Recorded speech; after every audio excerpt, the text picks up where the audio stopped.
Mateus capítulo de número 11, versículo de número 12. Desde os dias de João Batista até agora, o reino dos céus, fala comigo, o reino dos céus é tomado por esforço, fala esforço, e os que se esforçam se apoderam dele.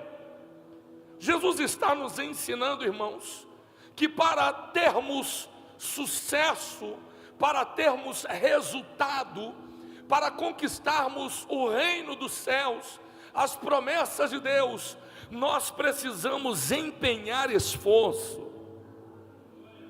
Quando Moisés morre, não houve um pleito para escolher quem iria ser o sucessor de Moisés. Não houve uma votação para quem seria o sucessor de Moisés. Foi o próprio Deus que escolheu o sucessor de Moisés. E uma das primeiras palavras que Deus disse a Josué, sucessor de Moisés, foi: esforça-te e tenha bom ânimo. Olha para quem está do teu lado, diga: esforça-te e tenha bom ânimo. Nós precisamos nos esforçar para servirmos a Deus, para buscar a Deus, para honrar a Deus.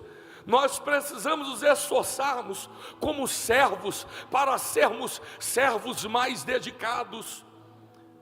Como pais, precisamos nos esforçar mais como maridos, como esposas, como os filhos, como servos do Senhor, como empregados, como colaboradores, como chefes, como patrões, como governantes, como autoridades. Nós precisamos nos esforçar, porque para tomar posse do reino, para tomar posse da promessa, não pode ser de qualquer jeito, tem que ter esforço.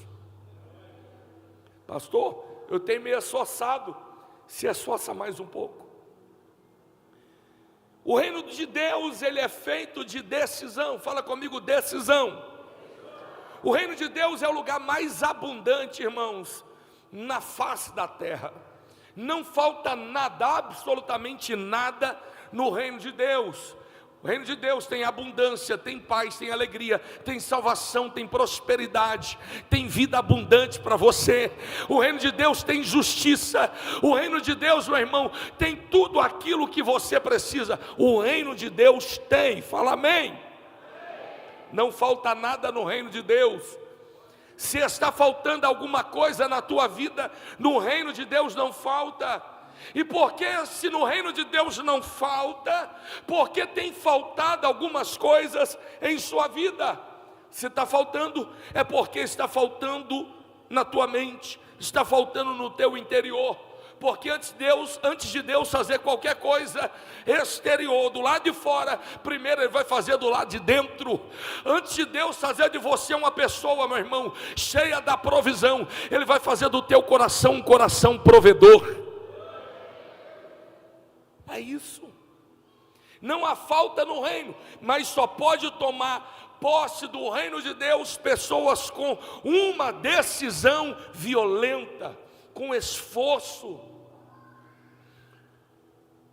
Entregar a vida para Jesus, vou perguntar para você, é uma emoção ou uma decisão? Não, eu acho que você ficou na dúvida. Entregar a vida para Jesus é emoção ou decisão, irmão? É uma decisão. Honrar a Deus, ser fiel a Deus, é uma emoção ou uma decisão? Uma decisão. Batizar nas águas, entregar a vida para Jesus, passar pelas águas do batismo, é emoção ou decisão? É uma decisão. Eu decidi morar no céu, eu decidi que Ele é o Senhor da minha vida, é uma decisão. Fazer parte do corpo de Cristo, nós somos o corpo de Cristo, é emoção ou decisão? É decisão. Por que você não decide, irmão? É uma decisão pertencer à igreja. E se eu quero ser uma pessoa próspera, se eu quero ser uma pessoa bem sucedida, eu preciso entender esse princípio. Eu preciso ter um lar espiritual. Tem gente que você pergunta: de que igreja que você é? Ah, eu sou da igreja daquele pastor lá do YouTube.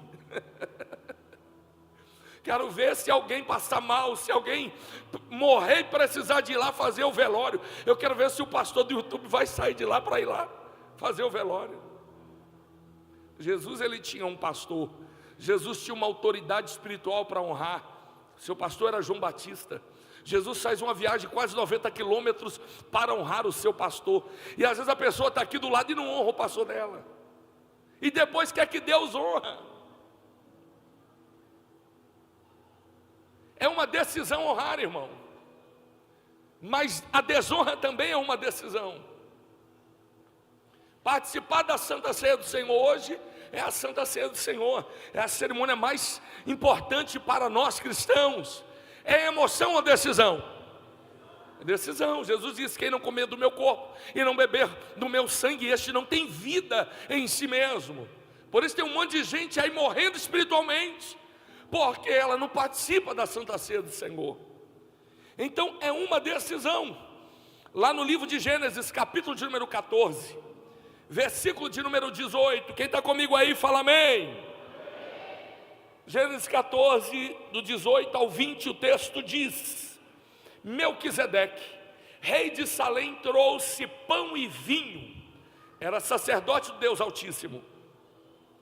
Abençoou ele a Abrão e disse: bendito seja Abrão pelo Deus Altíssimo que possui céus e terra, e bendito seja o Deus Altíssimo que entregou os teus adversários nas tuas mãos. Fala para o seu irmão: Deus vai entregar os adversários nas suas mãos. Fala para ele. Agora olha que forte isso aqui: e de tudo lhe deu Abrão o dízimo. E de tudo lhe deu Abraão o dízimo. Irmãos, Abraão foi o primeiro dizimista da Bíblia, da história. E ele foi dizimista na época que não havia lei. Porque tem gente que fala assim: eu não sou dizimista porque o dízimo é da época da lei. Abraão, ele se torna um dizimista e nem existia lei, irmão. E ele toma uma decisão. Melquisedeque, representando o sacerdote do Deus Altíssimo, ele entrega para Abraão o pão e o vinho. Quem é o pão e o vinho? O pão e o vinho é o supridor das nossas necessidades. O pão e o vinho, ele é Cristo. Jesus, ele é o nosso pão, ele é o nosso vinho. Melquisedeque serve para Abraão o pão e o vinho, serve a Santa Ceia para Abraão. E Abraão, a Bíblia diz que Abraão de tudo lhe deu o dízimo. É uma decisão. Toda pessoa que ela decidiu entregar a vida dela para Cristo, essa pessoa também tomou uma decisão de honrar a Cristo com a sua fidelidade. Diz amém. Então diga comigo: ser dizimista. Diga: ser ofertante. É uma decisão de quem entregou a vida para Cristo. Tem alguém que entregou a vida para Cristo? Porque quando a gente converte, o bolso da gente também se converte. Fica de pé no seu lugar neste momento.